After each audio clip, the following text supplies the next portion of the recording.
বিদায় নেপাল। আবার ফিরব।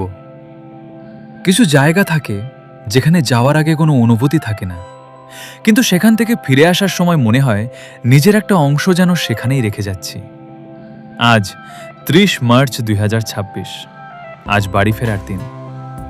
১০ দিন আগে ২০ মার্চ ২০২৬ একটা স্বপ্ন, একটা বাইক আর অজানা পথের প্রতি অদম্য টান নিয়ে আমি নেপালে ঢুকেছিলাম। তখন ভাবিনি এই ১০টা দিন আমার জীবনের সবচেয়ে সুন্দর একটা অধ্যায় হয়ে থাকবে। আজ আমি দাঁড়িয়ে আছি বীরগঞ্জ রক্সোল সীমান্তে। আর কিছুক্ষণের মধ্যেই শুরু হবে আমার বাড়ি ফেরার পথ। গন্তব্য দক্ষিণ দিনাজপুরের পতিরাম। কিন্তু সত্যিটা হলো, বাড়ি ফিরছে শুধু আমি আর আমার বাইক।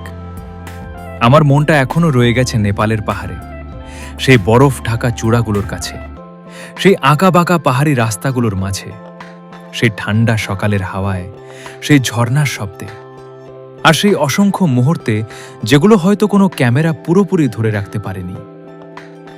নেপাল, তুমি আমাকে শুধু সুন্দর কিছু জায়গা দেখাওনি, তুমি আমাকে শিখিয়েছ জীবনের সবচেয়ে সুন্দর অনুভূতিগুলো বিলাসিতায় নয়, লুকিয়ে থাকে একটা নির্জন পাহাড়ি রাস্তায়, অচেনা মানুষের হাসিতে, আর ১০০০ কিলোমিটার বাইক চালিয়ে ক্লান্ত শরীরেও আবার নতুন করে পথ চলার ইচ্ছেতে। এই ১০ দিনে অনেক কিছু দেখেছি, অনেক চ্যালেঞ্জ এসেছে। কখনো কঠিন রাস্তা, কখনো হাড় কাঁপানো ঠান্ডা, কখনো দীর্ঘ একাকী পথ।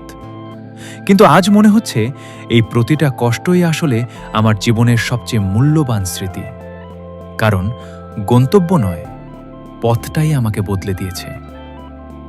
আজ যখন সীমান্ত পেরিয়ে বাড়ির পথে ফিরছি, মনে হচ্ছে নেপাল শুধু আমার ক্যামেরার মেমোরিতে নেই, সে জায়গা করে নিয়েছে আমার হৃদয়ের ভেতরেও। বিদায় নেপাল, এই বিদায়ে কোনো শেষ নেই, কারণ আমি জানি তোমার পাহাড়, তোমার রাস্তা, তোমার আকাশ একদিন আবার আমাকে ডাকবে। আর সেদিন আমি আবার ফিরব, নতুন কোনো পথ নিয়ে, নতুন কোনো গল্প নিয়ে।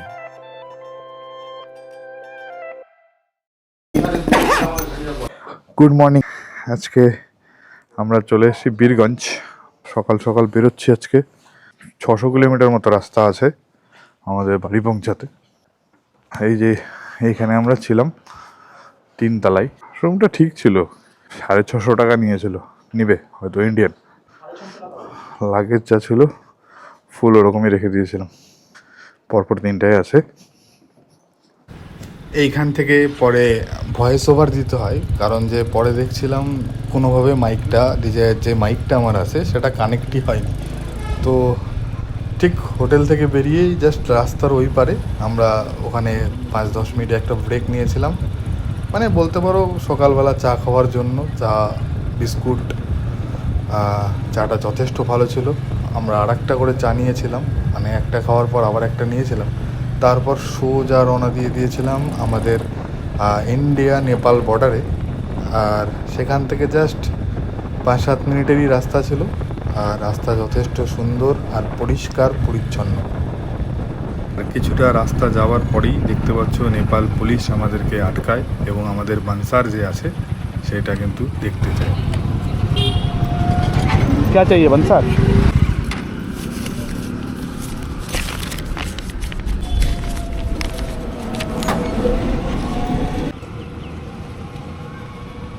নম্বরের সাথে একটু মিলিয়ে নেবে। मनांग मनांग गए मनांग मस्तांग मनांग तिलू से गए। तिलचू लेक नहीं गए, टैग करना पड़ता है ना। एक दिन वहाँ से मनांग से 2 दिन में हाँ, इसलिए हमारे उतना टाइम तो नहीं है। 7 दिन का दिया था परमिट। वर्ल्ड के सबसे हाईएस्ट लेवल का ताल है लेते हैं। अगली बार आएंगे तो ऑब्वियसली जाएंगे उधर। নেপাল সাইডে আমাদের বেশিক্ষণ সময় নষ্ট হয়নি। জাস্ট আমাদের কাছে বানসার চাওয়া হয়েছিল এবং বানসার দেখানোর পর বানসার দেওয়া নাম্বার এবং আমার গাড়ি নাম্বারটা মেলানোর পরই আমাদেরকে ছেড়ে দিল এবং জিজ্ঞেস করছিল কোথায় কোথায় আমরা গেছিলাম। তো বললাম আমরা মানাং গেছিলাম, মুক্তিনাথ গেছিলাম। তখন তিনি বললেন তিলিচু লেক কেন যাইনি। আমরা বললাম সময় অভাবে যেতে পারিনি, নেক্সট টাইম আমরা আসবো। যথেষ্ট ভদ্র ব্যবহার আর যথেষ্ট ভালো ব্যবহার কিন্তু নেপাল পুলিশের, আমাদের যথেষ্ট ভালো লেগেছে।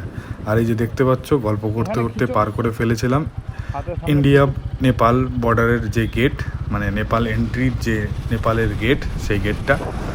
যাওয়ার সময় তো আমরা অন্য একটা সাইড দিয়ে গেছিলাম, কোশি ব্যারেজ দিয়ে গেছিলাম, কিন্তু এইবার আমরা যাচ্ছি রক্সল বর্ডার দিয়ে। আর এখানে কিন্তু সুন্দরভাবে আমরা কিছুক্ষণের জন্য ফটো সেশন করছিলাম, কিন্তু দুঃখের বিষয় হলো তখনও কিন্তু আমার যে মাইকটা আছে সেটা কিন্তু কাজ করছিল না বা কানেক্ট হয়নি। মাইকের একটু প্রবলেম হচ্ছিলো, আপাতত মাইকের প্রবলেম সেট।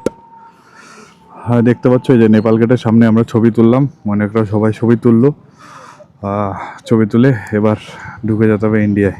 আজকে 29 তারিখ, প্রায় 8-9 দিন পর আমরা কিন্তু আবার ইন্ডিয়ায় প্রবেশ করছি। এই যে দেখতে পাচ্ছ, এখানে জানি না কি হয়, ক্যামেরাটা বন্ধ রাখা উচিত।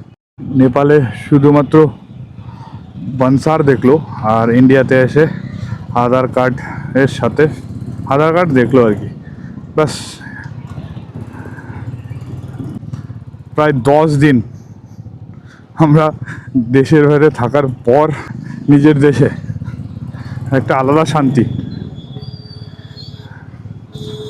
আর সত্যিই মিস করছিলাম ইন্ডিয়াকে। বিদেশ যতই সুন্দর হোক, যতই ভালো হোক, কিন্তু নিজের দেশ তো নিজের দেশই হয়। এই জায়গাটা একটু জ্যাম আছে, জ্যাম পার করতে হবে এই আস্তে।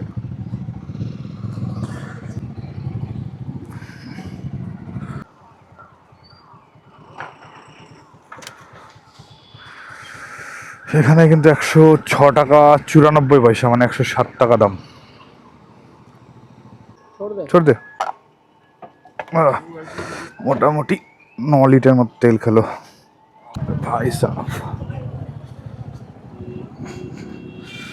রাস্তার কাজ হচ্ছে, ফ্লাইওভার হলে এই জ্যাম অনেকটা কমে যাবে। আর কি রে, কানা লোকের অভাবই নাই দেখতে পাচ্ছি। কোথাও দাঁড়ালে কি লেভেলের গরম লাগছে ভাই।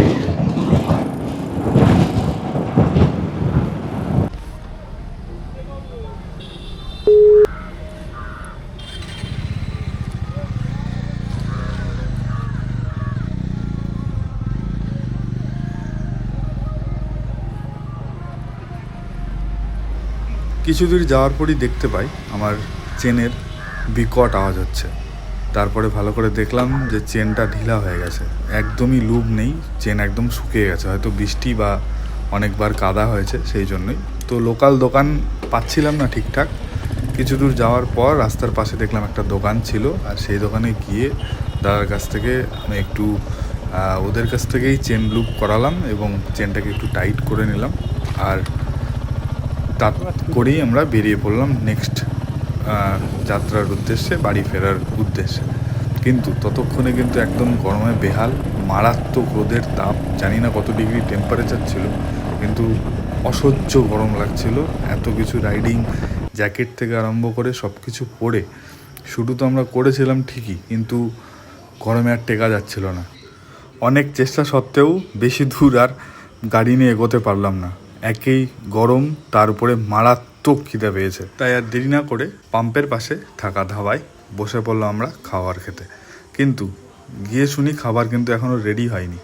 তাই সেখানকার যে শেফ ভাই ছিল তাকে বললাম ফটাফট আমাদেরকে কিছু খাবার দাও, শুনলাম কোনটা তাড়াতাড়ি তুমি দিতে পারবে।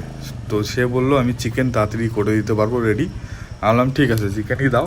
আর অভিজিৎদার পছন্দের আলু ভাজা, সে বলেছিল একটু আলু ভাজা করে দিতে, সে করেছিল। আশা করিনি এই টাইপের একটা হোটেলে এই লেভেলের খাওয়া দাওয়া আমরা পাবো। যথেষ্ট ভালো লেগেছে, মানে এখনও বলতে পারো মুখে লেগে আছে। যদি কোনো দিন আবার সুযোগ পাই সেই জায়গায় যাবো, আর ভাইকে বলবো আরেকবার একটু চিকেন ভালো করে রান্না করতে, সেটা খাওয়ার জন্য। বেরিয়ে পড়লাম রাস্তায়। আমরা মুজফ্ফরপুর থেকে ফরবেজগঞ্জের রাস্তাটা নিলাম। এই রাস্তাটা ডবল লেন, তাই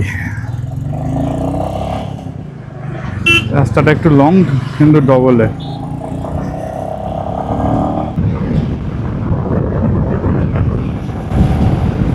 এখান থেকে রায়গঞ্জ আরও 430-40 কিলোমিটার হবে, সময় লাগবে 7 ঘন্টা, হয়তো আমাদের একটু বেশি লাগবে।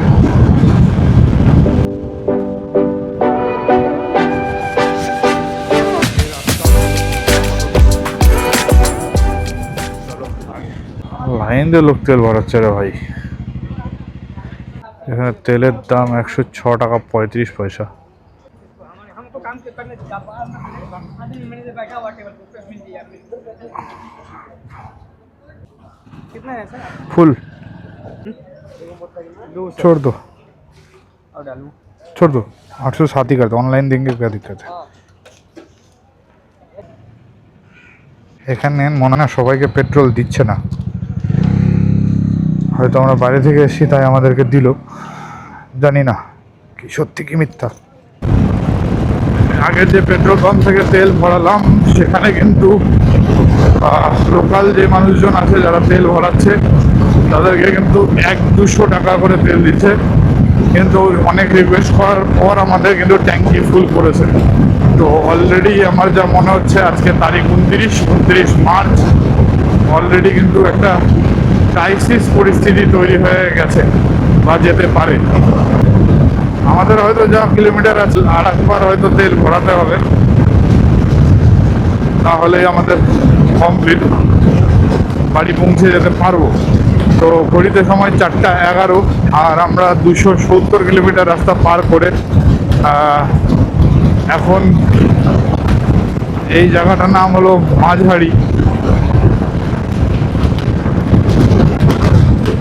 সামনে আমরা পূর্ণিয়ার উদ্দেশ্যে যাচ্ছি, গোলাপবাগ হয়ে আমরা হয়তো হাতের ডান দিকে যাব, 69 কিলোমিটার মতো যাওয়ার পর হাতের ডান দিকে যেতে হবে।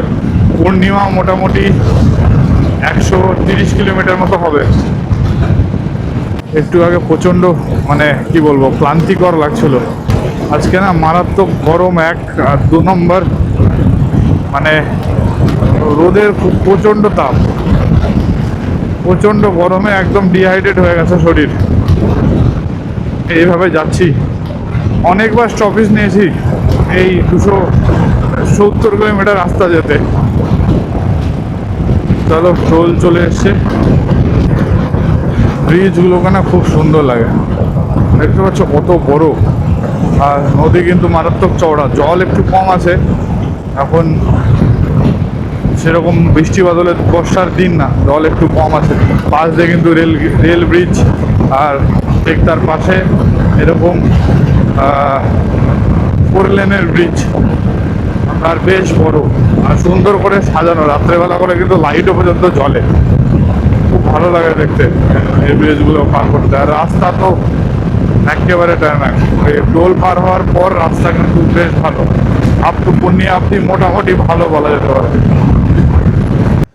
ভাই এই বক্স ওইখানটাতে রাস্তাটা খারাপ আছে, বোঝা যায়নি, কাছাকাছি চলে এসেছিলো, তাই বাড়ি খাওয়ার পর খুলে চলে গেছে টপ বক্স।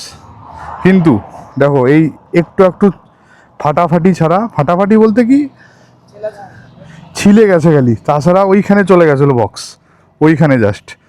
আর মৈনাক দিয়ে টপ বক্সটা নিয়ে আসলো, আর ওই আমার পিছনে ছিল, ভাগ্যে ভালো ওরও কোনো ক্ষতি হয়নি, ওই একটু বেশিটাই পিছনে ছিল, দেখা গেল ওই আসছে তখনই খুলে গেল, এরকম হলে কিন্তু ওরও একটা বড় বিপদ হয়ে যেত। আর এইখান থেকে ওইটা বাড়ি খেয়ে টপ বক্সটা জাস্ট খুলে রাস্তা থেকে ওইখানে চলে গেছিলো।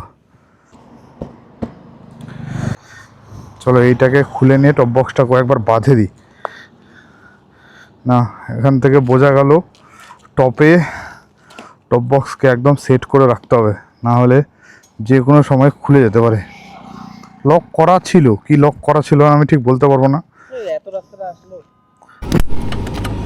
এই যে এইটা লুজ হয়ে গেছে, বুঝলি, করতে হবে সামনের দিকে, খুলে সামনের দিকে করতে হবে।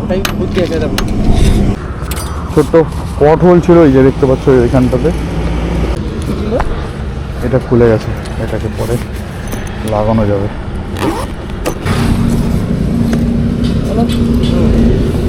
হ্যাঁ এটা দিয়ে দে, হ্যাঁ বাস 100% ওয়াটারপ্রুফ হবে না, এই জায়গাটা লকটা, এই জায়গাটা লকটা ঢিলা হয়ে যাবে, এই মালটাকে আগায় দিলেই হয়ে যাবে।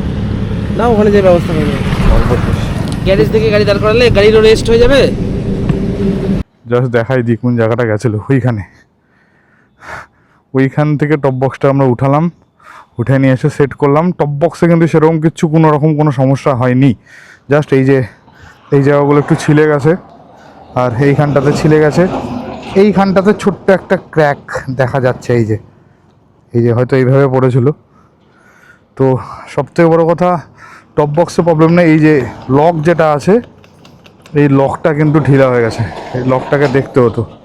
ঘড়িতে এখন সময় 6:30, আর আমরা কাছাকাছি পূর্ণিয়ার কাছাকাছি চলে এসেছি। পূর্ণিয়ার মোটামুটি 4 কিলোমিটার মতো, আর অন্ধকার কিন্তু হয়ে গেছে। আজকে মাইকটা খুব বাম্পার ডিস্টার্ব করলো, কতগুলো যে ফুটেজে মাইকের কোনো আওয়াজ নেই, মারাত্মক ডিস্টার্ব করলো মাইকটা।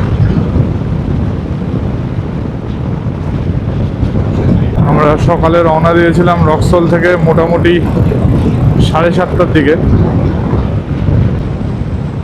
পূর্ণিয়া ঢুকছি 6:35 মতো। আপাতত আমরা পূর্ণিয়াতে আছি, 7:03 বাজে। এবার আমরা বেরিয়ে পড়লাম ডালখোলার উদ্দেশ্যে। লাইটটাকে চালিয়ে নিতে হবে। চলে আসলাম পূর্ণিয়ার টোল প্লাজা। বাইকের টোল এখানে লাগে না, কিন্তু বাম্পার পার হতে হবে।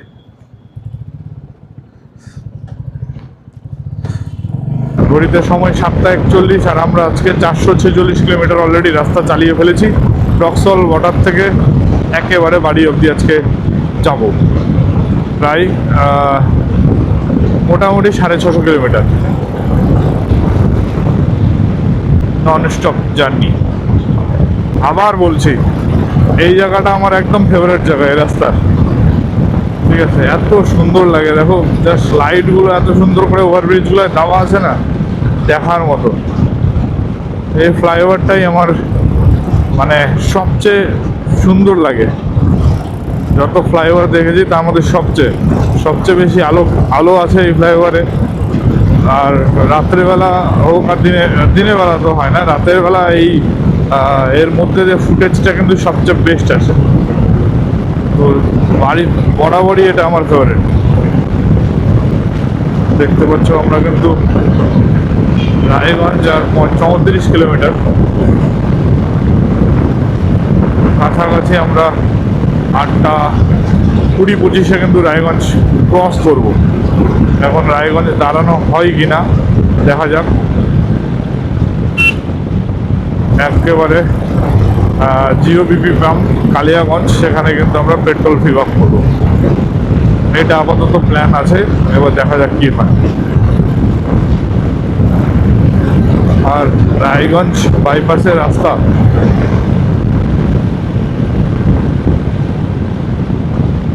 ফাটাফাটি।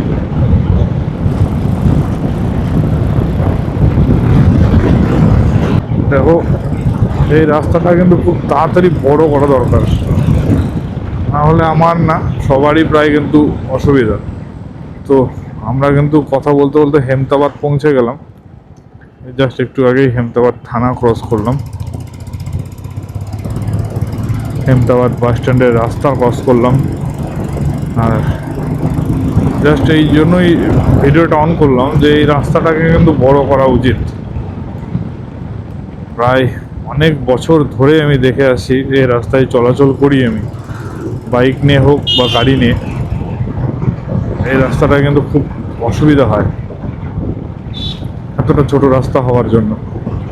উল্টো সাইড থেকে যখন গাড়িগুলো চোখে লাইট মারে না, কিছু দেখতে পাওয়া যায় না, সেই সময় কিন্তু কনজেস্টেড রাস্তা হওয়ার জন্য কিন্তু রাস্তার উপরে অনেক লোকই হাঁটাচলা করে থাকেন, মানে ফুটপাথ বলতে এখানে কিছু নেই, সেই জায়গায় কিন্তু আমাদের অনেক সমস্যা হয়। প্রশাসনের কাছে রিকোয়েস্ট, এই রাস্তাটাকে একটু বড় করুন।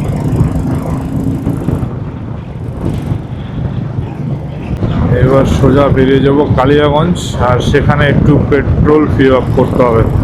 3 ঘাট তেল বাকি। ফার্স্ট আওয়ারটাই কিন্তু আমরা বেশি গাড়িটাকে চালাতে পারিনি, রোদ গরম আর শরীর আজকে একটু অসুস্থই ছিল, মানে শরীরে কোনো রকম এনার্জি বলে কিছু ছিল না। এখন রোদ গরমে হোক বা শারীরিক ক্লান্তিতে হোক, কিন্তু সেকেন্ড আওয়ার থেকে কিন্তু আমরা ননস্টপ অনেক প্রায় 300-350 কিলোমিটার মতো চালিয়েছি। তো সেই জায়গাটায় সময়টা কিন্তু মেকআপ হয়ে গেছে। শারীরিক কন্ডিশন এমন একটা সময়, এমন জায়গা, এমন রকম হয়েছিল, সত্যি কথা বলতে ভয় লেগে গেলো যে আজকে বাড়িতে পৌঁছাতে পারবো কিনা। ভয়ের কিছু নেই, থাকতে হতো আর কি। এখন কিন্তু যথেষ্ট ঠান্ডা লাগছে। কালিয়াগঞ্জে যখন তেল নিতে দাঁড়াবো তখন একটু সোয়েটার বের করে নিতে হবে ভেতর থেকে। অনলাইন হবে? নাম্বার হবে? হ্যাঁ, কোন নাম্বার?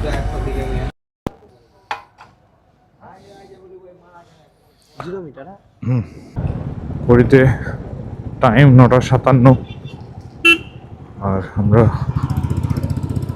রক্সল বর্ডার থেকে 560 কিলোমিটার মোটামুটি রাস্তা পার করে পৌঁছে গেলাম গঙ্গারামপুর।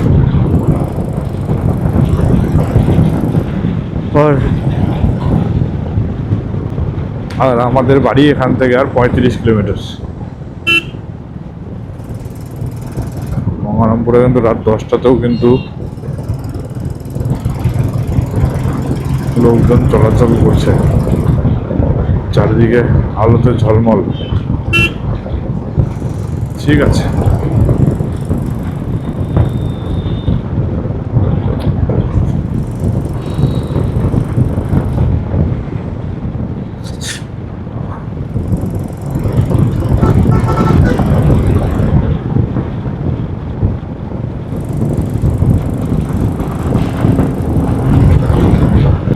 মরমপুরে কিন্তু লাইটিং গুলো কিন্তু খুব সুন্দর দেখতে, রাতের বেলা ভালোই লাগে। চলো